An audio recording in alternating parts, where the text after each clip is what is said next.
إن الحمد لله نحمده ونستعينه ونستغفره ونؤمن به ونتوكل عليه ونعوذ بالله من شرور أنفسنا ومن سيئات أعمالنا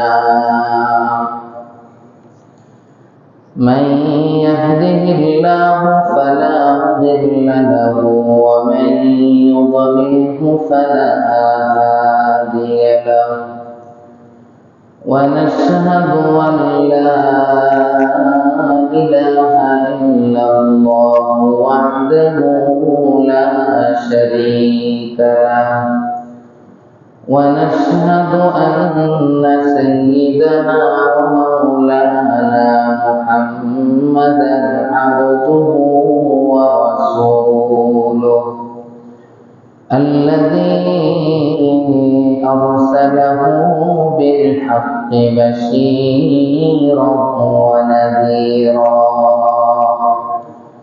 وداعيا إلى الله بإذنه وسراجا منيرا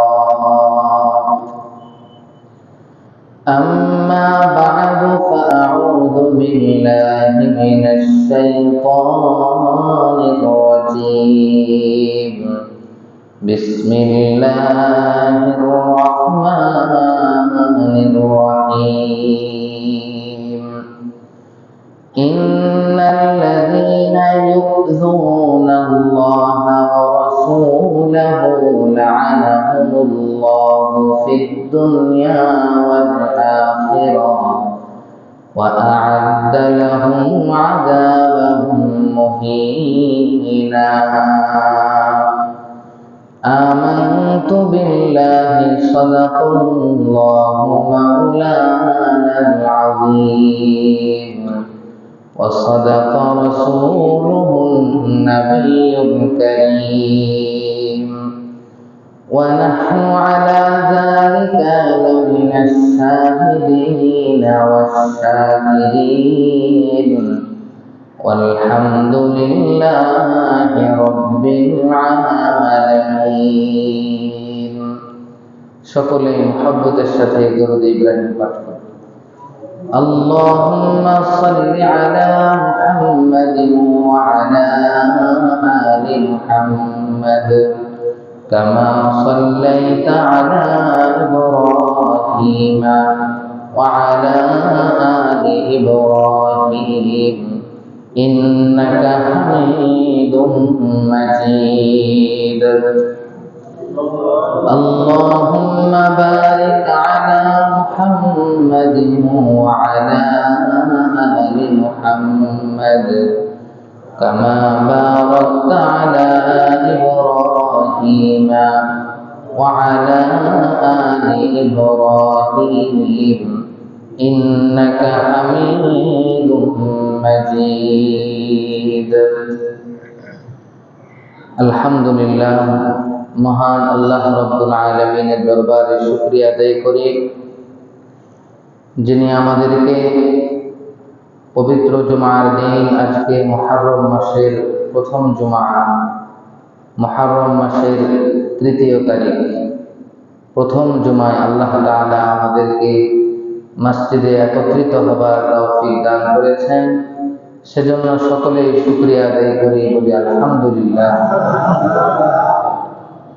সম্মানিত হাজিরিন মুহররম মাসের আমল সম্পর্কে কিছু আলোচনা আমি বয়ানের শেষের দিকে করব আমি যে আলোচনাটি দীর্ঘ 3 সপ্তাহ যাবৎ চালিয়ে আসছি ওই আলোচনার শেষাংশ আজকে শেষ করে দেওয়া হবে ইনশাআল্লাহ আলোচনার বিষয়টি ছিল আল্লাহ রাব্বুল আলামিন অত্যন্ত দয়ালু হওয়া সত্ত্বেও আরহামুর রাহিমিন হওয়া সত্ত্বেও বান্দা এমন কিছু কাজ করেন যেই কাজের কারণে প্রচন্ড দয়ালু আল্লাহ রাব্বুল আলামিন প্রচন্ড রকমের রাগান্বিত হন এবং তার উপরে আল্লাহর গজব চলে আসে। আল্লাহর লানত, আল্লাহর গজব, আল্লাহর অভিশাপ চলে আসে। এই ধারাবাহিকতায় 7টি বিষয় আলোচনা হয়ে গেছে, 6টি বিষয় আলোচনা হয়ে গেছে। আজকে 7ম নম্বর বিষয়। আজকে 7ম বিষয়। এই বিষয়টি হলো ইযাউন নবী সাল্লাল্লাহু আলাইহি ওয়াসাল্লাম, অর্থাৎ নবীজি সাল্লাল্লাহু আলাইহি ওয়াসাল্লামকে কষ্ট দেওয়া। কোনো ব্যক্তি যদি পৃথিবীর কোনো নবীকে কষ্ট দেয়, বিশেষ করে আমাদের এই শেষ নবী, আমরা যেহেতু শেষ নবীর উম্মত, এই নবীকে কোনো ব্যক্তি যদি কষ্ট দেন, আল্লাহ রাব্বুল আলামিন তার উপরে প্রচন্ড রকমের রাগান্বিত হন, আল্লাহর গজব তার উপরে চলে আসে।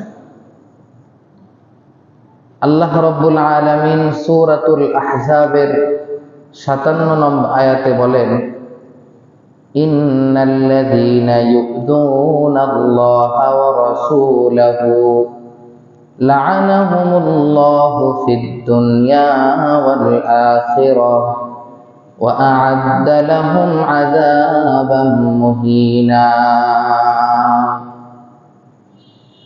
আল্লাহ রাব্বুল আলামিন বলেন, ইন্নাল্লাযীনা ইউযুনাল্লাহা ওয়া রাসূলাহু, নিশ্চয় যারা আল্লাহ এবং তার রাসূলকে কষ্ট দেয়, কথার মাধ্যমে হোক, কাজের মাধ্যমে হোক, লিখনের মাধ্যমে হোক, ইশারার মাধ্যমে হোক, সমর্থনের মাধ্যমে হোক, যে কোনো ভাবেই হোক, যারা আল্লাহ এবং তার রাসূলকে কষ্ট দেয়, লা'আনাহুমুল্লাহু ফিদ দুনিয়া ওয়াল আখিরাহ, আল্লাহ রাব্বুল আলামিন দুনিয়া এবং আখিরাতে তাদের উপর লানত নাজিল করে। আল্লাহর লানত, আল্লাহর অভিশাপ তাদের উপরে পড়তে থাকে। ওয়া আ'আদ্দা লাহুম আযাবাম মুহিনা, আল্লাহ রাব্বুল আলামিন তাদের জন্য লাঞ্ছনা করা আযাব তাদের জন্য প্রস্তুত করেন। যে আযাবটি তাদেরকে দেওয়া হবে, এই আযাবটি শুধু শাস্তির জন্য নয়, এই আযাবটি তাদেরকে অপমানিত করার জন্য, তাদেরকে লাঞ্ছিত করার জন্য থাকবে। শুধু তাই নয়, আল্লাহ রাব্বুল আলামিন সূরাতুত তাওবার 61 নং আয়াতে বলেন, ওয়াল্লাযীনা ইউযুনা রাসূলাল্লাহি লাহুম আযাবুন আলীম, যারা আল্লাহর রাসূলকে কষ্ট দেয় তাদের জন্য যন্ত্রণাদায়ক আযাবের ব্যবস্থা রয়েছে। এমন আযাব তাদেরকে আল্লাহ তাআলা দান করবেন যে আযাবটা তাদেরকে যন্ত্রণা দিবে, তাদেরকে খুব কষ্ট দিবে, অসহ্যকর অবস্থা হবে। আল্লাহ রাব্বুল আলামিন পবিত্র কালামে ঘোষণা করেছেন, এই কাজগুলো করলে আল্লাহর লানত, প্রচন্ড রকমের আল্লাহ রাগান্বিত হন, তার উপরে আল্লাহর লানত থাকে দুনিয়া এবং আখিরাতে।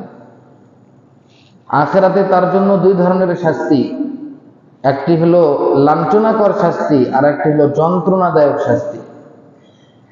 এজন্য নবীকে, আল্লাহকে কষ্ট দেওয়া যাবে না। নবীজি সাল্লাল্লাহু আলাইহি ওয়াসাল্লামকে কষ্ট দেওয়ার 2-1টি ঘটনা আপনাদেরকে বলি। উহুদ যুদ্ধে নবীজি সাল্লাল্লাহু আলাইহি ওয়াসাল্লামকে আঘাত খেতে হয়েছিল। নবীজির মাথায় যে লোহার হেলমেট ছিল, এই হেলমেটটি ভেঙে কিছু লোহা নবীজির মাথায় ঢুকে গিয়েছিল। নবীজির দাঁত ভেঙে গিয়েছিল, শহীদ হয়ে গিয়েছিল।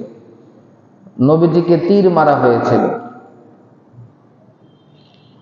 যে ব্যক্তি নবীজিকে তীর মেরেছিল, নবীজিকে কষ্ট দিয়েছিল, আল্লাহ তাআলা তাকে কিভাবে শাস্তি দিয়েছেন, এমন একটি ঘটনা ইতিহাসের কিতাবে এসেছে। আব্দুর রহমান বিন ইয়াজিদ বিন জাবের থেকে বর্ণিত আছে, তিনি বলেন, উহুদের যুদ্ধে নবীজি সাল্লাল্লাহু আলাইহি ওয়াসাল্লামকে এক বান্দা তীর নিক্ষেপ করেছিল। একটি মানুষ তীর নিক্ষেপ করেছিল, তার নাম হলো ইবনে উমাইয়া, উমাইয়ার সন্তান। তার নাম কি? ইবনে উমাইয়া। ইবনে উমাইয়া যখন নবীজির দিকে তাকিয়ে তীর নিক্ষেপ করে, তখন সে অহংকার করে বলে, খুযহা মিন্নি ওয়া আনা ইবনু উমাইয়া, মুহাম্মদ এটা আমার পক্ষ থেকে গ্রহণ করে নাও, কেননা আমি তো ইবনে উমাইয়া।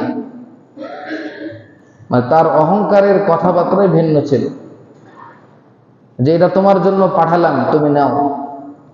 তীর নিক্ষেপ করে আরে কথা বলে, খুযহা মিন্নি ওয়া আনা ইবনু উমাইয়া, মুহাম্মদ এই তীরটা আমার পক্ষ থেকে তুমি গ্রহণ করো, আমি হলাম ইবনে উমাইয়া, অন্য কেউ নয়। এভাবে যখন সে নবীজির দিকে তীর নিক্ষেপ করেছে, নবীজি সাল্লাল্লাহু আলাইহি ওয়াসাল্লাম শুধু এতটুকু বলেছেন, আকতাআকাল্লাহ, আল্লাহ তাআলা তোমাকে টুকরা টুকরা করে দেয়। নবীজি শুধু এতটুকু বলেছিলেন, দুইটা শব্দ, আকতাআকাল্লাহ, যে আল্লাহ তোমাকে কেটে টুকরা টুকরা করে দিই। নবীজির এই বদদোয়াটুকু সে পেয়েছে। ইবনে উমাইয়া উহুদের যুদ্ধ শেষ হবার পরে যখন মক্কায় চলে গেল, সেখানে যাওয়ার পরে জানতে পারলো এখনো তার ভেড়াগুলো চারণভূমি থেকে এখনো বাড়িতে ফিরে আসে নাই। রাত্রি হয়েছে, কিন্তু তার ভেড়া দুম্বাগুলো যেখানে চরে পাহাড়ের মধ্যে, সেখান থেকে এখনো ফিরে আসে নাই। ইবনে উমাইয়া সেই ভেড়াগুলো দুম্বাগুলো নেওয়ার জন্য রাত্রি বেলায় সেখানে রওনা দেয়। যখন সেখানে গিয়ে পৌঁছে, তার ভেড়ার পালের মধ্য থেকে সবচেয়ে বড় একটি ভেড়া ছিল। এটাকে কেউ পাঠাও বলেছে, পাঠা। আল্লাহ রাব্বুল আলামিনের হুকুমে এই পাঠাটি এমন ভাবে উন্মাদ হয়ে গিয়েছে, পাগল হয়ে গিয়েছে, একদম পাগল হয়ে গিয়েছে। পাগল হওয়ার পরে ইবনে উমাইয়াকে এই ভেড়া তার শিং দিয়ে আঘাত করা শুরু করেছে। সেখানে এমন কোনো মানুষ ছিল না ইবনে উমাইয়াকে বাঁচাতে পারে। এই ভেড়া তার শিং দিয়ে ইবনে উমাইয়াকে ঘোষাতে ঘোষাতে, ঘোটাইতে ঘোটাইতে তাকে সেখানে একদম শেষ করে দেয়, তাকে ছিঁড়ে ফেলে।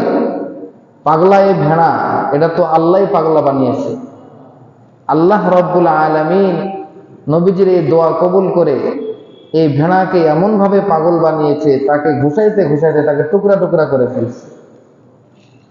কিতাবের মধ্যে শব্দটি এসেছে ফাতাকাত্তা, ভেড়া এমন ভাবে তাকে ঢোসানো শুরু করেছে, ঘোষানো শুরু করেছে, ঢিসাইতে ঢিসাইতে তাকে একদম টুকরা টুকরা করে ফেলেছে।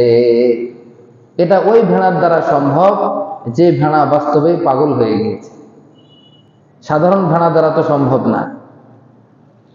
তো এভাবে ইবনে উমাইয়াকে আল্লাহ তাআলা নবীজিরকে কষ্ট দেওয়ার কারণে তাকে দুনিয়াতেই তার শাস্তি শুরু হয়ে গিয়েছে। লাআনাহুমুল্লাহু ফিদ দুনিয়া ওয়াল আখিরাহ, দুনিয়াতেও আল্লাহর লানত তার উপরে নাজিল হয়, আখিরাতেও তার উপর আল্লাহর লানত নাজিল হয়। আর আখিরাতের শাস্তি তো আছেই। 2 নাম্বার একটি ঘটনা আপনাদেরকে বলি, সে হলো আবু লাহাব। সে কে? আবু লাহাব। আবু লাহাবও নবীজিকে অনেক কষ্ট দিয়েছে। আবু লাহাব নবীজিকে কষ্ট দিয়েছে, এই কষ্টের ধরনটি 3 প্রকারের ছিল। 3 ধরনের ছিল। কয় ধরনের? 3 ধরনের কষ্ট দিত। এক ধরনের কষ্ট হলো নবীজি সাল্লাল্লাহু আলাইহি ওয়াসাল্লামের সামনাসামনি বিরোধিতা করতেন। আবু লাহাব নবীজির সামনাসামনি বিরোধিতা করত। এটা বড় কষ্টকর। এটা মানুষকে সামনাসামনি অপমান করা বড় কষ্টের বিষয়। নবীজি সাল্লাল্লাহু আলাইহি ওয়াসাল্লাম যখন প্রথম প্রকাশ্যে দাওয়াত দেওয়ার জন্য আল্লাহর পক্ষ থেকে ঘোষণা পান, তখন তিনি সেই পাহাড়ে উঠে পুরা কুরাইশের সকল গোত্রকে বংশকে ডেকেছিলেন যে সকলে এখানে একত্রিত হও। পুরা মক্কা নগরীর সমস্ত গোত্রের মানুষেরা যখন একত্রিত হয় তখন নবীজি সাল্লাল্লাহু আলাইহি ওয়াসাল্লাম এক আল্লাহর দাওয়াত দেন।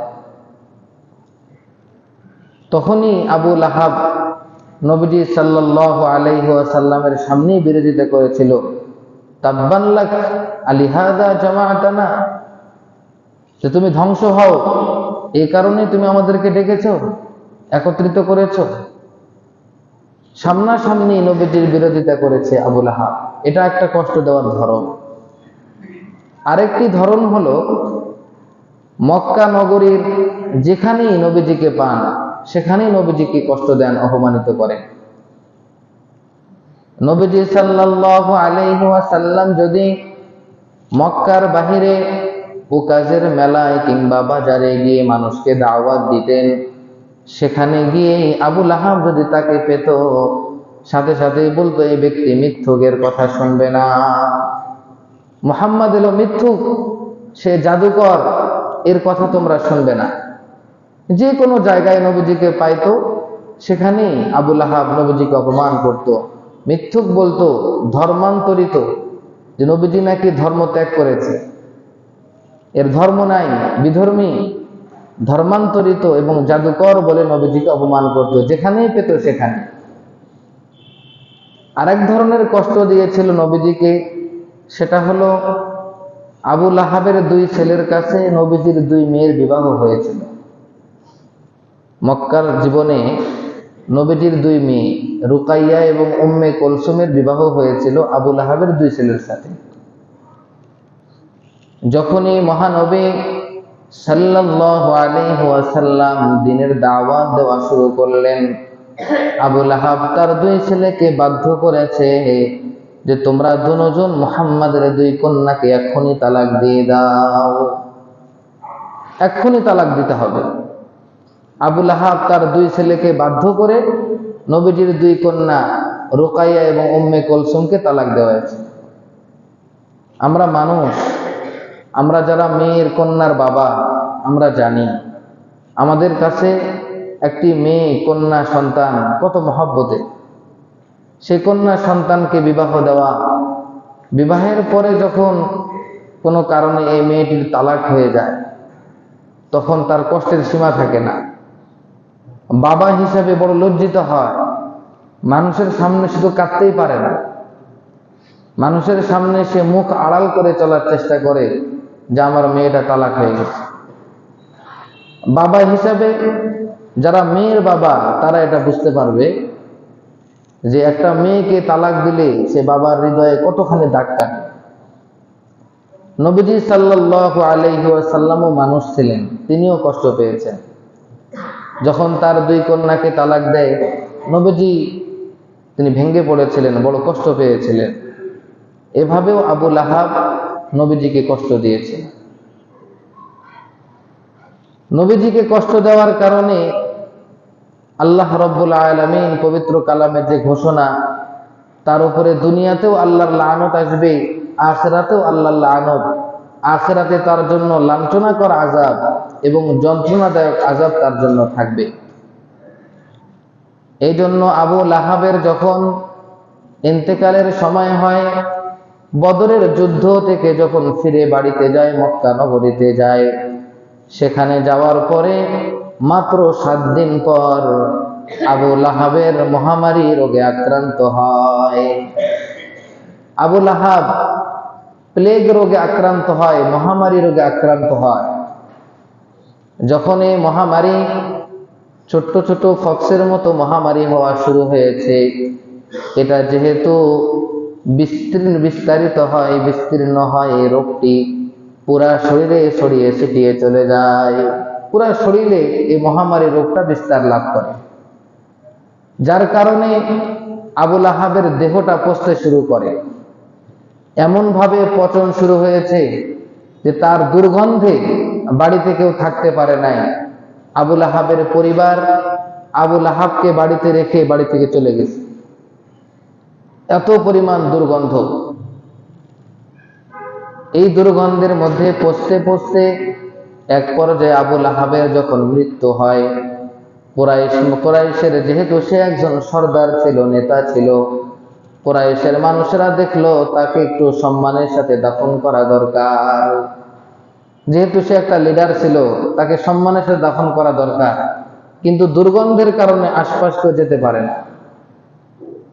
পরবর্তীতে কুরাইশরা করলো কি, একজন ব্যক্তিকে ভাড়া করলো যে তুমি কোনো মতে টেনে হেঁচড়ে আবু লাহাবের লাশটাকে পাহাড়ের উপর ওঠাও, উঁচু একটি স্থানে ওঠাও।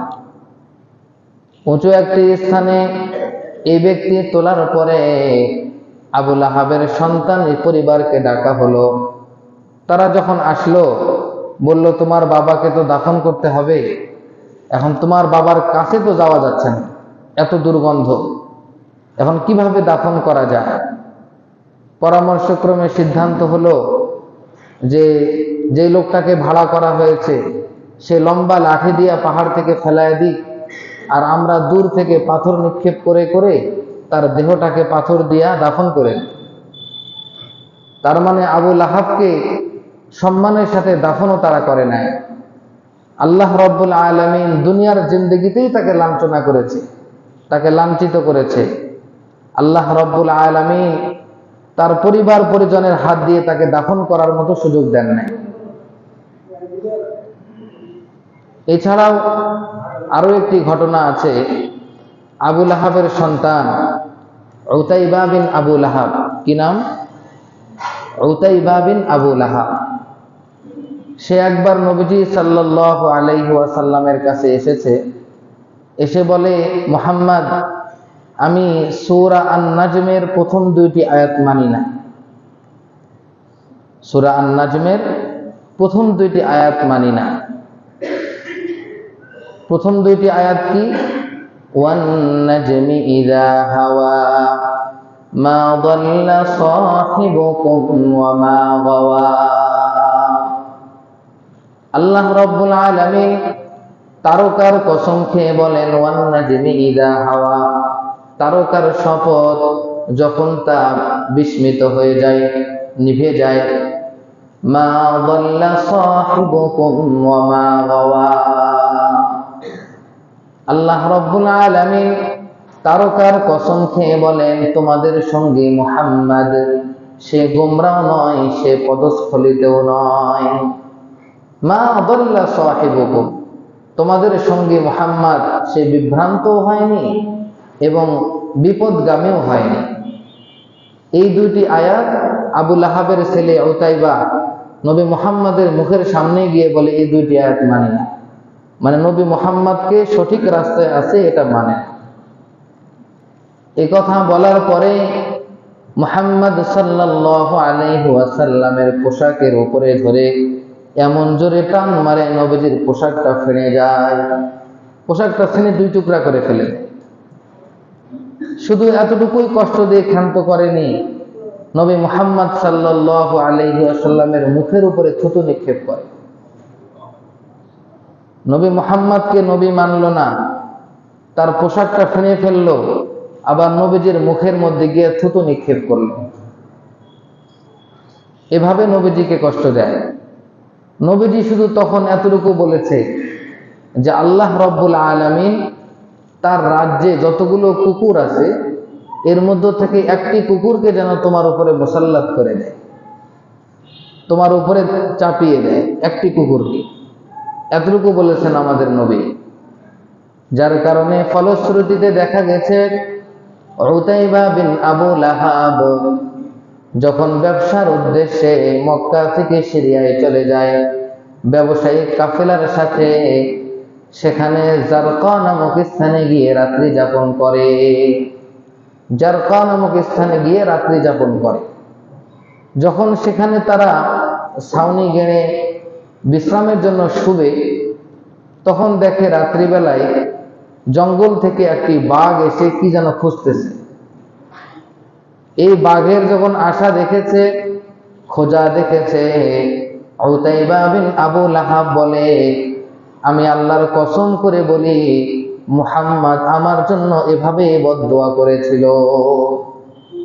সুতরাং এই বাঘ আমাকে খেয়ে ফেলবে। মুহাম্মদ এভাবেই আমার জন্য বদদোয়া করেছিল, এই বাঘ আমাকে খেয়ে ফেলবে। কিছুক্ষণ পরে দেখা গেল এই বাঘ সেখান থেকে চলে গেল। তারা রাত্রিবেলায় আরামে ঘুমাইলো।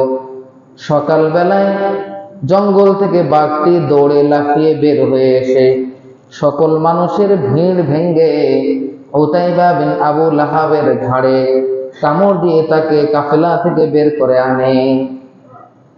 সকল মানুষের ভিড়ে কোনো মানুষকে সে আঘাত করে নাই। এই বাঘ কোনো মানুষকে আঘাত করে নাই। এই কাফেলার মধ্য থেকে তাকে খুঁজে তালাশ করে বের করে তাকে গ্রাস করে নিয়ে বাহিরে চলে আসে এবং প্রথমে তার ঘাড় মটকায় দেয়।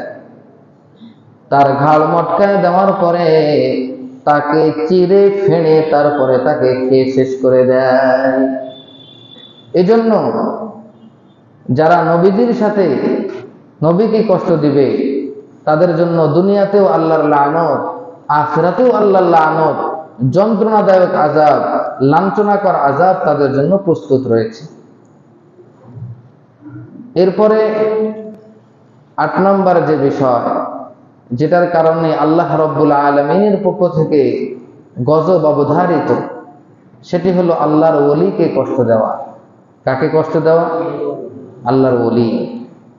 পবিত্র কোরআনুল কারীমে আল্লাহ রাব্বুল আলামিন ইরশাদ করেন, والذين يؤذون المؤمنين والمؤمنات بغير ما اكتسبوا فقد احتملوا بهتانا وإثما مبينا। আল্লাহ রাব্বুল আলামিন বলেন, যারা মুমিন নর এবং নারীকে, মুমিন এবং মুমিনাতকে যারা কষ্ট দেয় বিগাইরি মাকতাসাবু, কোন রকমের অপরাধ ছাড়াই, ফাকাদ ইহতামালু বুহতানান ওয়া ইসমান মুবিনা, তারা বড় একটি গর্হিত বিষয় নিজেরা বহন করলো এবং ওয়া ইসমান মুবিনা, স্পষ্ট বড় ধরনের একটি অপরাধ করে ফেলল। পবিত্র হাদিস শরীফে নবীজি সাল্লাল্লাহু আলাইহি ওয়াসাল্লাম বলেন, হাদিসে কুদসি আল্লাহ তাআলা নিজেই বলেন, মান আদালি ওয়ালিয়ান ফাকাদ আযানতুহু বিল হারবি। আল্লাহ রাব্বুল আলামিন নিজেই বলেন, যে ব্যক্তি আমার বন্ধুর সঙ্গে, আমার ওলির সঙ্গে শত্রুতা পোষণ করে, ফাকাদ আযানতুহু বিল হারবি, আমি তার জন্য যুদ্ধের ঘোষণা করলাম। যারা আল্লাহর ওলির সঙ্গে কষ্ট দিবে, শত্রুতা পোষণ করবে, বিদ্বেষ রাখবে, আল্লাহ তাআলা তাদের সঙ্গে যুদ্ধের ঘোষণা দেন। আল্লাহর ওলি কারা? হযরত সাঈদ ইবনে জুবাইর রাদিয়াল্লাহু তাআলা আনহু থেকে বর্ণিত আছে, এক ব্যক্তি নবীজিকে এসে জিজ্ঞাসা করলেন, ইয়া রাসূলুল্লাহ, আল্লাহর ওলি কারা? তখন নবীজি সাল্লাল্লাহু আলাইহি ওয়াসাল্লাম উত্তর দিলেন, আল্লাযীনা ইযা রুউ যুকিরাল্লাহ, যে সকল ব্যক্তিদের দিকে তাকাইলে আল্লাহর কথা স্মরণ পড়ে, এই সকল ব্যক্তিরাই হলো আল্লাহর ওলি। যাদেরকে দেখলে, যাদের কাছে গেলে, যাদের কথা শুনলে আল্লাহর কথা মনে পড়ে বাস্তবে, এই সকল ব্যক্তিগুলো আল্লাহর ওলি। তাছাড়াও প্রত্যেকটা মুমিন বান্দা এবং বান্দি, আল্লাহু ওয়ালিয়ুল্লাযীনা আমানু, আল্লাহ তাআলা ওই সকল লোকদের বন্ধু যারা ঈমান এনেছে। প্রত্যেকটা মুমিন বান্দা এবং বান্দির বন্ধু হলো আল্লাহ। সুতরাং মুমিন সকলে আল্লাহর ওয়ালি, বিশেষ করে ওরা যাদেরকে দেখলে আল্লাহর কথা মনে পড়ে। এই সকল ব্যক্তিদেরকে কষ্ট দিতে হয় না। এর একটা ঘটনা আছে, এই ঘটনা বলার সময় কম, আবার আমাকে সামনেও যেতে হবে, একটু সংক্ষিপ্তভাবে টাচ দিয়ে যাই। আপনারা সকলেই নিজামুদ্দিন আউলিয়ার নাম শুনেছেন। ভারতের দিল্লিতে নিজামুদ্দিন আউলিয়ার মাজার আছে, আমি 2 বার জিয়ারত করেছি। তো নিজামুদ্দিন আউলিয়ার মাজারে আগেকার জামানায় যখন নিজামুদ্দিন আউলিয়ার খানকা ছিল, সেখানে বহু মানুষের রান্না বান্না হতো। তৎকালীন বাদশার কানে কানে মানুষ কথা লাগাইল যে নিজামুদ্দিন আউলিয়াকে যত মানুষ ভালোবাসে, তার যত অনুসরণকারী আছে, নিজামুদ্দিন আউলিয়া যদি আজকেই বলে এই ভারতের শাসন ক্ষমতা আমার, তাহলে আপনার তো ক্ষমতা হাতে থাকবে না। তৎকালীন বাদশাহ তখন কি করা যায় তাহলে? তো বাদশাহ নিজামুদ্দিন আউলিয়ার খানকাতে প্রতিদিন হাজার হাজার মানুষের রান্না হয়, এই রান্না বন্ধ করে দিতে হবে। তো তৎকালীন বাদশাহ নিজামুদ্দিন আউলিয়ার খানকায় যে রান্না বান্না হয়তো হাজার হাজার মানুষের জন্য, এই রান্না বান্না বন্ধ করে দিল। চতুর্দিকে পুলিশ বাহিনী লাগায় রাখলো যে কোনো রকমের হাদিয়া তোহফা যেন তার খানকায় না যায়, তার দরবারে না যায়। সব দিকে চৌকিদার লাগায় দিল। এই কথা যখন নিজামুদ্দিন আউলিয়ার কানে পড়েছে, তখন নিজামুদ্দিন আউলিয়া বলেছে আজকে ডবল খানা রান্না করবে, আজ থেকে রান্না শুরু হবে ডবল খানা। ডবল খানা রান্না শুরু হবে। বাদশার কানে খবর পৌঁছলো নিজামুদ্দিন আউলিয়ার খানকায় আজকে তো ডবল খানা রান্না হচ্ছে। বাদশা বলে হাদিয়া তোহফা নজর নিয়াজ কোত্থেকে আসে? চৌকিদাররা করে কি? চৌকিদাররা বলে আমাদের সামনে আমরা কোন রকমের হাদিয়া তোহফা উপঢৌকন তার দরবারে পৌঁছতে দেয়নি এবং পৌঁছতে দেখেও নাই। কারণ কি? এখানে যে খানা রিজিকের দায়িত্ব, এটা তো আল্লাহ চালাইতেছে। আল্লাহর সঙ্গে আল্লাহর বন্ধুর সম্পর্ক আছে, খানার ব্যবস্থা হয়ে যাবে।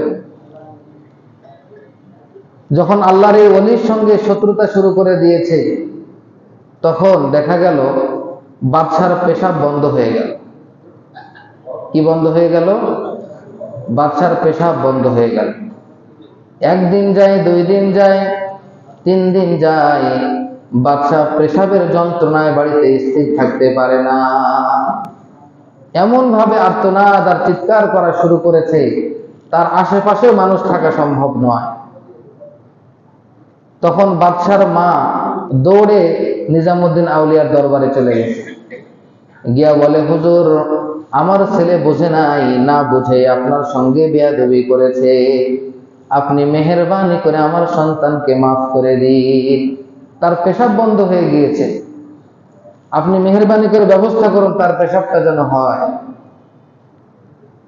তখন বাদশা বলে তার পেশাব হবে, কোনো সমস্যা নাই, তবে একটি সামান্য ছোট্ট একটি শর্ত আছে। ছোট্ট একটি শর্ত আছে। কি সে শর্ত? কয় তুমি তোমার ছেলেকে বলো একটি কাগজের টুকরার মধ্যে যেন পুরা ভারতবর্ষের শাসন ক্ষমতা হস্তান্তর করে লিখে দেয়। পুরা ভারতবর্ষের শাসন ক্ষমতা যেন এখানে লিখে দেয়, সে যেন ক্ষমতা হস্তান্তর করে, এবং তার যত মন্ত্রী পরিষদ আছে সকলে যেন সেখানে দস্তখত করে, এবং সেই কাগজ আমার কাছে নিয়ে আসে। আল্লাহওয়ালাদের কাছে তো দুনিয়ার শাসন ক্ষমতাটা ছোট্টই, ছোট্ট না? যারা শেষ রাতে রাজত্ব করে তাদের দুনিয়ার আলো হওয়ার পরে রাজত্বের কোনো দাম নাই। তারা তো রাতের বাহাদুর, তাদের কাছে দিনের আলোর বাহাদুরি না, তারা রাতের অন্ধকারের বাহাদুর। তার কাছে ভারতের শাসন ক্ষমতাটা ছোট্ট একটি শর্ত। মা দৌড়ে গিয়ে বাদশাকে বলে, শোন, এখন যদি বাঁচতে চাস আর পেশাব যদি করতে চাস, এখনই ভারতবর্ষের শাসন ক্ষমতা হস্তান্তর করে দিবি। এই খাতা কলমান, এক্ষুনি ভারতবর্ষের শাসন ক্ষমতা নিজামুদ্দিন আউলিয়ার নামে লিখে দে। তখন বাদশার তো উপায় নাই, যন্ত্রণা তো সহ্য হয় না। শাসন ক্ষমতা সমস্ত কিছু হস্তান্তর করে মন্ত্রী পরিষদের সাইন স্বাক্ষর নিয়ে সেখানে লিখে বা আউলিয়ার কাছে পাঠায় দেয়। তার মা এই কাগজ নিয়ে নিজামুদ্দিন আউলিয়ার দরবারে এসেছে। তখন বাদশাহ নিজামুদ্দিন আউলিয়া সে কাগজটি পাওয়ার পরে প্রথমে দেখে কি লেখছে। যখন দেখলো না, ভারতবর্ষের শাসন ক্ষমতা আমাকে দেয়া গেছে, তখন এই কাগজটা নিয়ে টুকরা টুকরা করে ছিঁড়ে ফেলছে। সমস্ত কাগজের টুকরাগুলো একটা পাত্রের মধ্যে রাখছে, রেখে বলছে, যাও এই পাত্র নিয়ে যাও, তোমার ছেলেকে বলো এই পাত্রের মধ্যে পেশাব করে জানাবে। তখন এই পাত্রটি নিয়ে এই টুকরা টুকরো কাগজগুলো নিয়ে বাদশার সামনে গেছে, গিয়া বলছে এখন এখানে পেশাব করতে বলছে। সাথে সাথে বাদশার পেশাব শুরু হয়ে গেছে, ফরফর করে পেশাব করা শুরু করে দিয়েছে। তো আসলে দুনিয়ার ক্ষমতাটা তো পেশাবের মতো মূল্য, এটার কোনো মূল্যই নাই। এই জন্য আল্লাহ ওয়ালা, আল্লাহর ওলি যারা, বন্ধু যারা, তাদের সাথে শত্রুতা দুশ্মনী করলে দুনিয়াতে কোনো মানুষ টিকতে পারে না।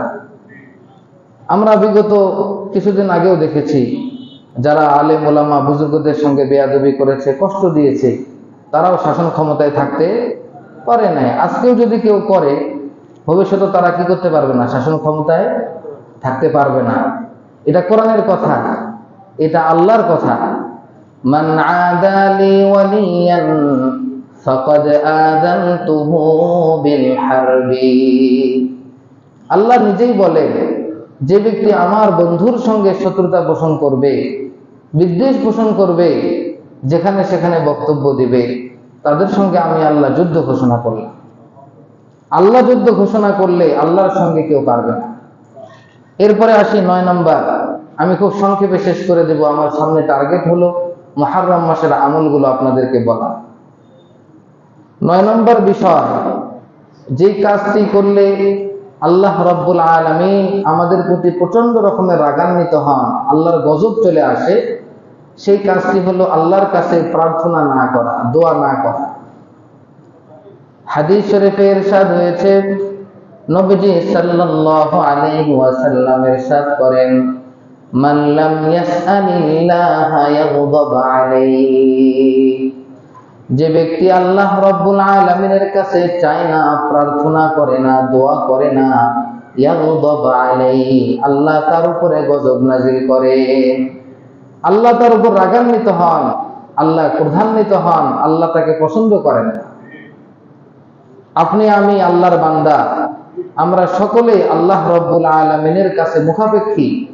আমাদের অনেক হাজাত, জরুরত, প্রয়োজন আছে আল্লাহর কাছে। আমি কেন চাবো না আল্লাহর কাছে? মান লাম ইয়াসআলিল্লাহা ইয়াগদাব আলাইহি, যে ব্যক্তি আল্লাহর কাছে চায় না, আল্লাহ তার উপর প্রচন্ড রকমের রাগান্বিত হন। সংক্ষিপ্ত ভাবে শেষ করব। এরপরে 10 নম্বর হলো আজ-জিনা, জিনা ব্যভিচার করা। মূলত আমি এই আলোচনাটি শুরুই করেছিলাম ওই ছোট্ট শিশু রামিসার জেনা এবং তাকে হত্যা করা নিয়ে আলোচনাটি শুরু করেছিলাম, কিন্তু এই আলোচনাটি গড়াইতে গড়াইতে মোটামুটি 4 সপ্তাহ চলে গেল। হাদিস শরীফের মধ্যে ইরশাদ হয়েছে, নবীজি সাল্লাল্লাহু আলাইহি ওয়াসাল্লাম বলেন, ইয়াকুম ওয়াজ-জিনা ফাইন্না ফীহি সিত্তা খিসালিন সালাসাতান ফিদ দুনিয়া ওয়া সালাসাতান ফিল আখিরাহ। নবীজি বলেন, তোমরা জিনা ব্যভিচার থেকে দূরে থাকো। ব্যভিচার থেকে, মেয়ে হোক পুরুষ হোক, মেয়েরা পুরুষের সঙ্গে, পুরুষরা মেয়ের সঙ্গে, এই জিনা ব্যভিচার থেকে তোমরা দূরে থাকো। যদি এই জিনা ব্যভিচার তোমরা করো, তাহলে তোমাদের 6টি শাস্তি হবে। কয়টি শাস্তি? 6টি শাস্তি হবে। 3টি শাস্তি হবে দুনিয়াতে, আর 3টি শাস্তি হবে আখিরাতে। দুনিয়াতে যে 3টি শাস্তি হবে, তন্মধ্যে 1 নম্বর শাস্তি হলো ফানুকসানুর রিজকি, ইয়ানি তাযহাবুল বারাকাতু মিন রিজকিহি। তার রিজিক কমে যাবে, তার রিজিকের বরকত নষ্ট হয়ে যাবে। যত ধন সম্পদের মালিক হোক, তার হাজত জরুরত পুরা হবে না, তার কখনো মনের বাসনা পূরণ হবে না। আমি বিস্তারিততে না গেলাম। 2 নাম্বার, ওয়ায়াসিরু মাহরুমান মিনাল খায়রাত।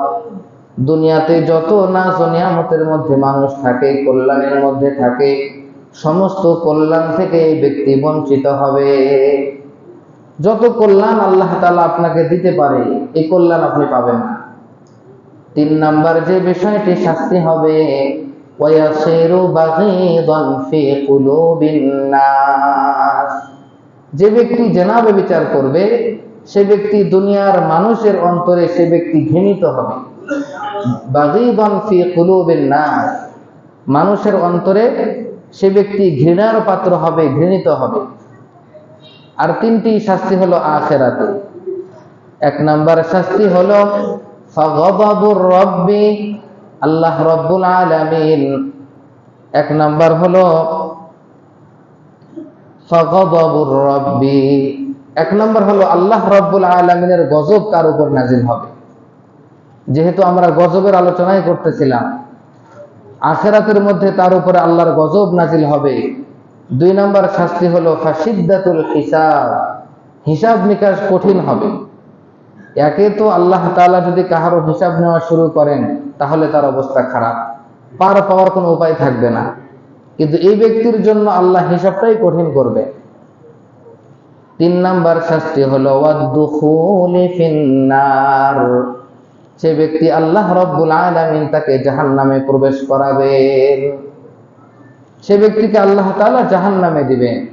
এজন্য আমাদেরকে এই যে 10টি আলোচনা করেছি 4 সপ্তাহে, যে সকল কাজ করলে আল্লাহ তাআলা দয়ালু হওয়া সত্ত্বেও বান্দার উপর প্রচন্ড রকমের রাগান্বিত হন, আল্লাহর গজব নেমে আসে, এই সকল কাজ থেকে আল্লাহ তাআলা আমাদেরকে দূরে থাকবার তৌফিক দান করুন। সম্মানিত হাজিরিন, এই আলোচনাটি আমরা সমাপ্ত করলাম। এখন আমরা এসেছি মুহররম মাসে। মুহররম মাসের মর্যাদা কেন হয়েছে এই আলোচনায় আমি আগামী সপ্তাহে যেতে চাই। আজকে শুধু এতটুকু বলবো যে মুহররম মাস এটি সম্মানিত মাস, আরবি বর্ষের প্রথম মাস। এই মাসে আমাদের জন্য কিছু আমল আছে।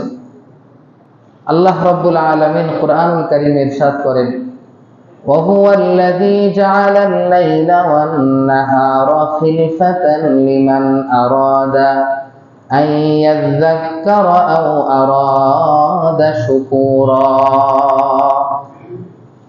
আল্লাহ হলেন সেই সত্তা যিনি দিন এবং রাত্রিকে সৃষ্টি করেছেন পর্যায়ক্রমে। দিনের পরে রাত আসে, রাতের পরে দিন অনুগামী করে সৃষ্টি করেছেন। লিমান আরাদা আন ইয়াযাক্কারা আও আরাদা শুকুরা, এভাবে সৃষ্টি করার ক্ষেত্রে ওই ব্যক্তির জন্য শিক্ষা আছে, যে ব্যক্তি এখান থেকে শিক্ষা গ্রহণ করতে চায় এবং যে ব্যক্তি আল্লাহর কৃতজ্ঞ বান্দা হতে চায় তার জন্য শিক্ষা আছে। তার মানে আমাদের একটি বছর শেষ হলো, আর একটি বছর আসলো, এই আসা যাওয়ার মধ্যে আমাদের জন্য কিছু শিক্ষা আছে, কৃতজ্ঞ বান্দাদের জন্য কিছু করণীয় আছে। দেখুন, হাদিস শরীফের মধ্যে ইরশাদ হয়েছে, লম্বা একটি হাদিস।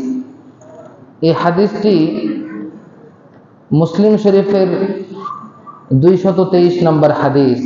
হাদিসের শুরু হলো আত-তুহুরু শাতরুল ঈমান, আলহামদুলিল্লাহি তামলাউল মিজান, ওয়া সুবহানাল্লাহি ওয়ালহামদুলিল্লাহি তামলাআনি মা বাইনাস সামাওয়াতি ওয়াল আরদ, আস-সালাতু নূরুন ওয়াস-সাদাকাতু বুরহানুন ওয়াল কুরআনু হুজ্জাতুন লাকা আও আলাইকা, কুল্লুন নাসি ইয়াগদু ফাবাইউন নাফসাহু ফামু'তিকুহা আও মুবিকুহা।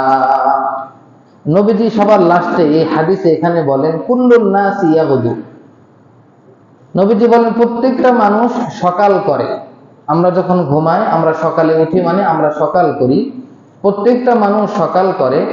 ফাবাইউন নাফসাহু, সে তার নিজের সঙ্গে একটি আচরণ করে। সে আচরণটি কেমন? ফামু'তিকুহা আও মুবিকুহা, সে হয়তো আল্লাহর হুকুম পালন করার মাধ্যমে জাহান্নাম থেকে নিজেকে মুক্ত করে, অথবা আল্লাহর হুকুম পালন না করে সে ব্যক্তি নিজেকে ধ্বংসের মধ্যে ফেলে দেয়। ঠিক না? আমরা সকালবেলা হয়তো আল্লাহর হুকুম পালন করে নিজেকে জাহান্নাম থেকে মুক্ত করি, অথবা আল্লাহর হুকুম পালন না করে আমি আমাকে ধ্বংসের মধ্যে ফেলে দিই। সুতরাং আমাদের জন্য নববর্ষ আসলো, আমাদেরকে এই নববর্ষটি আল্লাহর হুকুমে পালন করা উচিত। প্রত্যেকটি সময়কে, আমাদের ওস্তাদরা বলেছেন, প্রত্যেকটি সময়কে, বিশেষ করে কোনো কাজের সূচনাতে, একটি বছরের সূচনাতে আমরা যেন আল্লাহর হুকুমকে পুঙ্খানুভাবে আদায় করার চেষ্টা করি। এটা হলো 1 নম্বর আমল। 2 নম্বর আমল হলো ইস্তেগফার করা। কি করা? আমি আপনাদেরকে সংক্ষিপ্তভাবে টাচ দিই। হাদিস শরীফে এসেছে, আফদালুস সিয়ামি বাদা শাহরি রমাদান শাহরুল্লাহিল মুহাররম وأفضل الصلاة بعد الفريضة صلاة الليل। নবীজি বলেন রমজান শরীফের পরে সর্বোত্তম রোজা হলো মুহররম মাসের রোজা। কেননা মুহররম মাস হলো আল্লাহর মাস, এটাকে বলা হয় শাহরুল্লাহ। এবং ফরজ নামাজের পরে সর্বোত্তম নামাজ হলো শেষ রাত্রির নামাজ, তাহাজ্জুদের নামাজ। এখানে আমি যেটা বলতে চাই সেটা হলো 12টি মাস, প্রত্যেকটা মাসই আল্লাহর মাস, কিন্তু আল্লাহ তাআলা মুহররম মাসকে আল্লাহর মাস বলেছে। দেখুন, দুনিয়ার প্রত্যেকটি ঘরই আল্লাহর ঘর, কিন্তু বাইতুল্লাহ শরীফকে আল্লাহর ঘর বলা হয় কেন? অবশ্যই কিছু বৈশিষ্ট্য আছে না? কোনো কারণ আছে। দুনিয়ার প্রত্যেকটা ঘরই কিন্তু আল্লাহর ঘর, কিন্তু বাইতুল্লাহ শরীফকে আল্লাহর ঘর বলা হয়। ঠিক তেমনি ভাবে 11টি মাসও আল্লাহর মাস, কিন্তু মুহররম মাসকে হাদিসে আল্লাহর মাস কেন বলা হলো? কেন বলা হলো? আমি অন্য হাদিসকে এখানে আনছি। সেই হাদিসে বলা হয়েছে, নবীজি সাল্লাল্লাহু আলাইহি ওয়াসাল্লামকে জিজ্ঞাসা করা হয়েছিল, ইয়া রাসূলুল্লাহ, আমি রমজান শরীফের পরে কোন মাসে রোজা রাখবো? নবীজি বলেন, তুমি যদি রোজা রাখতেই চাও তাহলে মুহররম মাসে রোজা রাখো, কেননা এটা আল্লাহর মাস। এছাড়াও এই মাসের মধ্যে এমন একটি দিন আছে, ফীহি ইয়াউমুন তাবা ফীহি আলা কওমিন ওয়া ইয়াতুবু ফীহি আলা কওমিন আখারিন। নবীজি বলেন, মুহররম মাসের মধ্যে এমন একটা দিন আছে যেই দিনে আল্লাহ রাব্বুল আলামিন সকল মানুষের তওবা কবুল করেন। এই দিনে আল্লাহ তাআলা বান্দার তওবা কবুল করেছেন এবং কিয়ামত পর্যন্ত অসংখ্য জাতির তওবা কবুল করবেন। আমরা তওবা কিভাবে পাবো? ইস্তেগফারের মাধ্যমে পাবো। কিভাবে পাবো? হ্যাঁ, তাহলে মুহররম মাসের দ্বিতীয় আমল হলো বেশি থেকে বেশি ইস্তেগফার করা, বিশেষ করে আশুরার দিন। আশুরার দিন হলো মুহররম মাসের 10 তারিখ তথা আগামী শুক্রবার। এজন্য আমি মুহররম মাসের ওয়াজ করব আগামী শুক্রবার, যেহেতু সেটাই কি আশুরার দিন। তাহলে আপনাদেরকে আমি বলি, মুহররম মাসের দ্বিতীয় আমল হলো বেশি বেশি ইস্তেগফার করা। 3 নম্বর আমল সংক্ষিপ্ত ভাবে বলছি।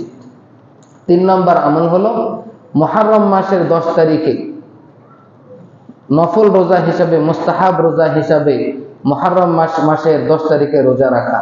এটা হলো মুস্তাহাব। নবীজি সাল্লাল্লাহু আলাইহি ওয়াসাল্লাম বলেছেন, এই মুহররম মাসের রোজা 10 তারিখের সাথে তোমরা 9 তারিখ মিলায় রাখো, অথবা তার পরের দিন 11 তারিখ মিলায় রাখো। অর্থাৎ 2টা রোজা রাখতে বলা হয়েছে। কয়টি? 9-10 কিংবা 10-11। 9-10 কিংবা 10-11। নবীজি সাল্লাল্লাহু আলাইহি ওয়াসাল্লামকে জিজ্ঞাসা করা হয়েছিল, হযরত কতাদা রাদিয়াল্লাহু তাআলা আনহু থেকে বর্ণিত, নবীজিকে জিজ্ঞাসা করা হয়েছিল, আশুরার দিনে রোজা রাখলে কি লাভ হবে? নবীজি বলেছেন, আহতাসিবু আলাল্লাহি আন ইউকাফফিরাস সানাতাল্লাতী ক্বাবলা। নবীজি বলেন, আমি আল্লাহর কাছে আশা রাখি, কোন ব্যক্তি যদি আশুরার দিনে রোজা রাখে, আল্লাহ তাআলা তার পূর্বের 1 বছরের গুনাহ মাফ করে দিবে। এই 3টি আমল, একটি হলো সর্বদাই আমলের মধ্যে থাকা, আল্লাহর হুকুমের মধ্যে থাকা। 2 নম্বর ইস্তেগফার করা। 3 নম্বর আশুরার রোজা রাখা। আশুরার দিন আগামী 10 তারিখ, আগামী শুক্রবার। আপনারা হয়তো বৃহস্পতিবার শুক্রবার রোজা রাখবেন, অথবা শুক্রবার এবং শনিবার রোজা রাখবেন। আল্লাহ তাআলা তৌফিক দান করুন। আমিন।